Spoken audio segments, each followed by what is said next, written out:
কেমন আছেন সবাই? চলে এলাম আরেকটা ডিআইওয়াই ভিডিও নিয়ে। যদিও আমার ডিআইওয়াই ভিডিও আপনারা খুব বেশি একটা পছন্দ করেন না, বাট তাতে I love to do it. আচ্ছা, জাস্ট কিডিং। গত বছরের মতো এবারও আমি উইন্টার স্পেশাল হ্যান্ডমেড জুতা তৈরি করে দেখিয়েছি। তো আর কথা না বাড়িয়ে চলুন ভিডিওটি শুরু করা যাক। শুরুতেই আমি এখানে একটা টুকরা কাপড় নিয়ে নিয়েছি। আপনাদের ঘরে যে কালারের টুকরা কাপড় থাকে, যে কোয়ালিটির থাকে সেটাই নিয়ে নেবেন। আমি এখানে পবলিন একটা কাপড় নিয়ে নিয়েছি।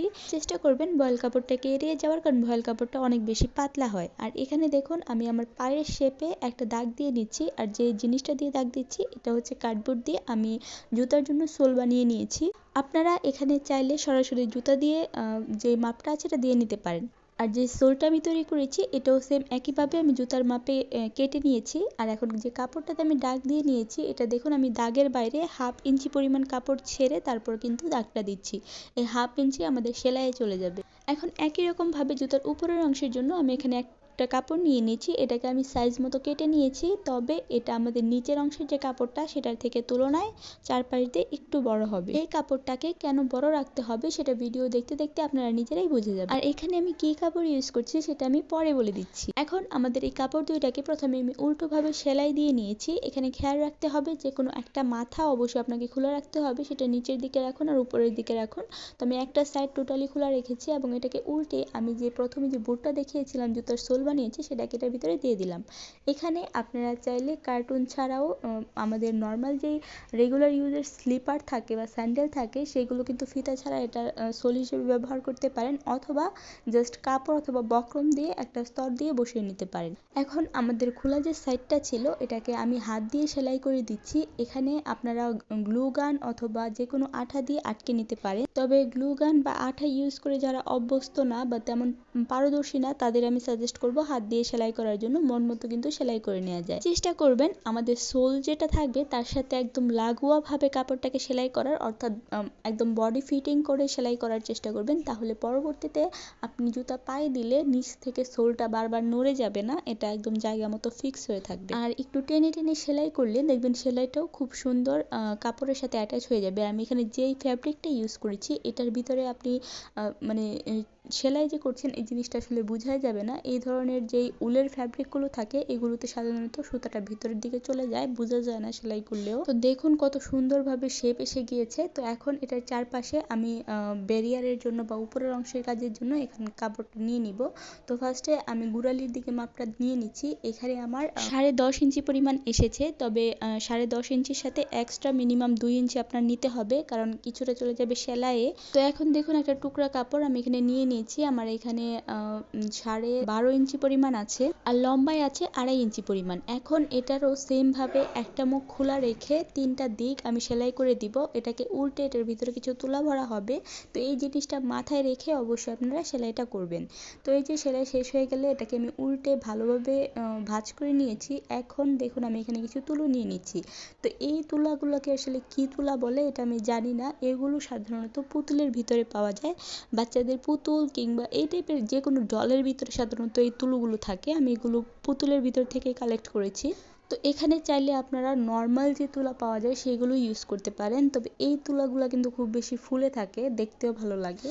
তো এখন আমাদের জুতার পিছনের অংশের যে জিনিসটা এটা কিন্তু কমপ্লিট হয়ে গিয়েছে। এটা হচ্ছে গুড়ালি ঢেকে রাখার জন্য। তবে আরেকটা বিষয় এখানে বলে রাখি, আমাদের এটা দিয়ে কিন্তু ফুল গুড়ালি অর্থাৎ পায়ের পিছনের অংশ কভার হবে না। এটা জাস্ট গুড়ালির কিছুটা অংশ ঢেকে রাখবে। আপনারা যদি ফুল কাভারেজ চান তাহলে এখানে 5 থেকে 6 ইঞ্চি পরিমাণ কাপড় নেবেন।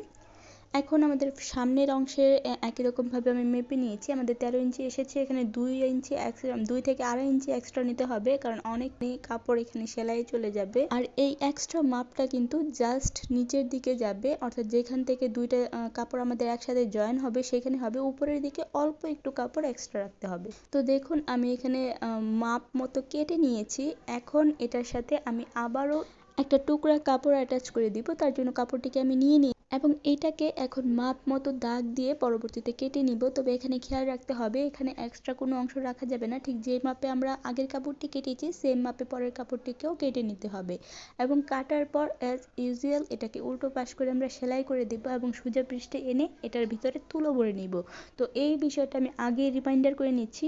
অবশ্যই আপনাকে 3টা দিক সেলাই করে একটা দিক অন্তত খোলা রাখতে হবে। এখানে যদি আপনারা তুলা স্কিপও করতে চান তাহলে চেষ্টা করবেন 2টা লেয়ার দিয়ে দেওয়ার, এতে ফিনিশিংটা ভালো আসবে। আমি আমার সুবিধা মতো সামনের দিকটা খোলা রেখে ভিতরের দিকে তুলোটা ভরে দিয়েছি। তো এই পর্যায়ে আসি, আমি এখানে কি ফ্যাব্রিক ইউজ করেছি সেটা নিয়ে। আসলে শুরুতে বলে দিলে অনেকে ভিডিওটা কমপ্লিট না করে চলে যেতে পারেন, তার জন্য আমি আসলে আপনাদের এতক্ষণ ওয়েট করালাম। তো এখানে যে কাপড়টা আমি ইউজ করেছি এটা সাধারণত বাচ্চাদের কম্বল অথবা শীতের পোশাকে ইউজ করা হয়ে থাকে। আমি এটা একটা কম্বল থেকে কালেক্ট করেছি। আসলে রিইউজেবল এমন কোনো জিনিস আমি তো অন্তত মানে ফেলাই না, কখন কোনটা কাজে লেগে যায় সেই হিসেবে রেখে দেই। আমার ঘরে most of the things DIY থেকে বানানো, অনেক কিছু আসলে আপনাদের সবসময় সব কিছু তো আর শেয়ার করা যায় না। এখন আপনাদের পক্ষে তো ভাই আর আস্ত কম্বল কেটে জুতা বানানো সম্ভব নয়, আপনারা চেষ্টা করবেন বাচ্চাদের শীতের জামাগুলো কালেক্ট করার। সেগুলো কিন্তু এরকম খুবই ফোমি ফোমি টাইপের হয়, অনেকটা কম্বলের কাপড়ের মতো সফট হয়। তো এইগুলো দিয়ে কিন্তু খুব সুন্দর কিউট জুতাগুলো হয়। এগুলো বেশিরভাগ সময় চাইনিজ ভিডিওগুলোতে দেখা যায়, ওরা ফ্লোরে পরার জন্য, রেগুলার পরার জন্য এই জুতাগুলো ইউজ করে। এখন ধরেন আপনার কাছে ছেঁড়া কম্বল কিংবা বাচ্চাদের জামা কোনোটাই নেই, সেক্ষেত্রে কি করবেন? সেক্ষেত্রে আপনাকে একটু টাকা খরচ করতে হবে। আপনারা চাইলে 1 থেকে 150 টাকা করে যেই সফট তোয়ালেগুলো পাওয়া যায়, কিছু তোয়ালে থাকে একটু হার্শ থাকে, আবার কিছু থাকে খুবই সফট থাকে। তো আপনাকে বেছে বেছে ওই সফট তোয়ালেগুলি কিনতে হবে। এগুলো 1 থেকে 150 টাকার মধ্যে মিডিয়াম সাইজ বা ছোট সাইজের গুলো পাওয়া যায়। তো এইগুলো দিয়ে কিন্তু আপনারা 2 থেকে 3 জোড় জুতা অনায়াসে বানিয়ে নিতে পারেন। এই ধরনের সফট কাপড়ের যে জুতোগুলো রেগুলার ফ্লোরে পরার জন্য, এগুলো আগে নিউ মার্কেটে 80 থেকে 100 টাকার মধ্যে বিক্রি করতো, বাট এইবার শুনলাম দামটা ডাবল করে দিয়েছে। মানে এই সেম লো কোয়ালিটির জুতাগুলো 200 টাকায় বিক্রি হচ্ছে। তো আপনার 200 টাকা খরচ করার থেকে যদি 100 টাকা খরচ করে আপনি 2 থেকে 3 জোড় জুতা বানিয়ে নিতে পারেন, তাহলে আমার মনে হয় না খারাপ হয়।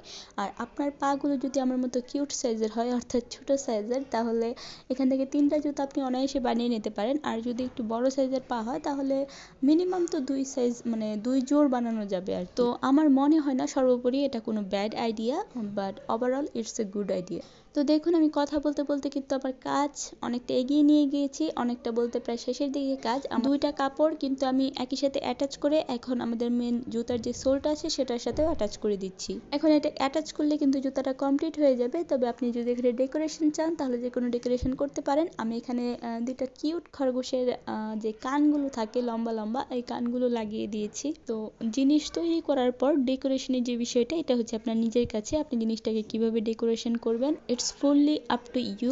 তো চলুন, কথা বলতে বলতে আপনাদের জুতো তৈরি তো শিখিয়ে দিয়ে গেলাম, বাট এই পর্যন্ত যারা চুপি চুপি ভিডিও দেখে চলে যাচ্ছেন অথচ আমার চ্যানেলটিকে সাবস্ক্রাইব করেননি, তাদের প্রতি কিন্তু রিকোয়েস্ট রইল, প্লিজ চ্যানেলটিকে সাবস্ক্রাইব করে দিবেন। আপনি জাস্ট একটা সাবস্ক্রাইব করবেন, আর এটা কিন্তু আমার জন্য অনেক বেশি অনুপ্রেরণা হিসেবে কাজ করবে। আর যারা আজকে কেবল আমার চ্যানেলে নতুন এসেছেন তাদের জন্য বলে রাখি, আমি ইরিনা, আমার চ্যানেল ইরিনাস হ্যান্ডিক্রাফটে সাধারণত আমি গার্লস হ্যান্ডিক্রাফটের বিভিন্ন বিষয়গুলো শেয়ার করে থাকি। এখানে হ্যান্ড পেন্টিং থেকে শুরু করে হ্যান্ড এমব্রয়ডারি, ব্লগ, পার্টি, বিভিন্ন ধরনের ডিআইওয়াই ভিডিও, ড্রেস মেকিং এবং সেলাই মেশিন সম্পর্কিত বিভিন্ন টিপস অ্যান্ড ট্রিক্স শেয়ার করে থাকি। তো যদি আমার কাজগুলো ভালো লাগে তাহলে প্লিজ আমাকে সাপোর্ট দিবেন বেশি বেশি করে। ভিডিওগুলো আপনার ফ্রেন্ডস অ্যান্ড ফ্যামিলির সাথে শেয়ার করে দিতে পারেন। সেই সাথে যদি আমার চ্যানেলটিকে সাবস্ক্রাইব না করেন তাহলে প্লিজ সাবস্ক্রাইব করে পাশে থাকা বেল আইকনটিতে ক্লিক করে রাখবেন। জুতা তৈরির আরও একটা ভিডিও কিন্তু আমার চ্যানেলে আপলোড দেওয়া আছে, পুরনো জিন্স ইউজ করে কিভাবে আপনারা জুতা তৈরি করতে পারেন সেটা আমি সেখানে দেখিয়েছি। তো ওই ভিডিওটার লিঙ্ক আমি আই বাটন কিংবা ডেসক্রিপশন বক্সে দিয়ে দিব, আপনারা চাইলে কিন্তু সেটাও দেখে আসতে পারেন। আর তাছাড়াও যারা ব্লকের কাজ কিংবা হ্যান্ড পেন্টিং পছন্দ করেন তারা চাইলে আমার রিসেন্ট ভিডিওগুলো একটু দেখতে পারেন। আমি রিসেন্টলি ব্লকের কাজের একটা জামার ডিজাইন এবং হ্যান্ড পেন্ট একটা কুর্তির ডিজাইন শেয়ার করেছি। তো আশা করছি সবার কাজগুলো ভালো লাগবে।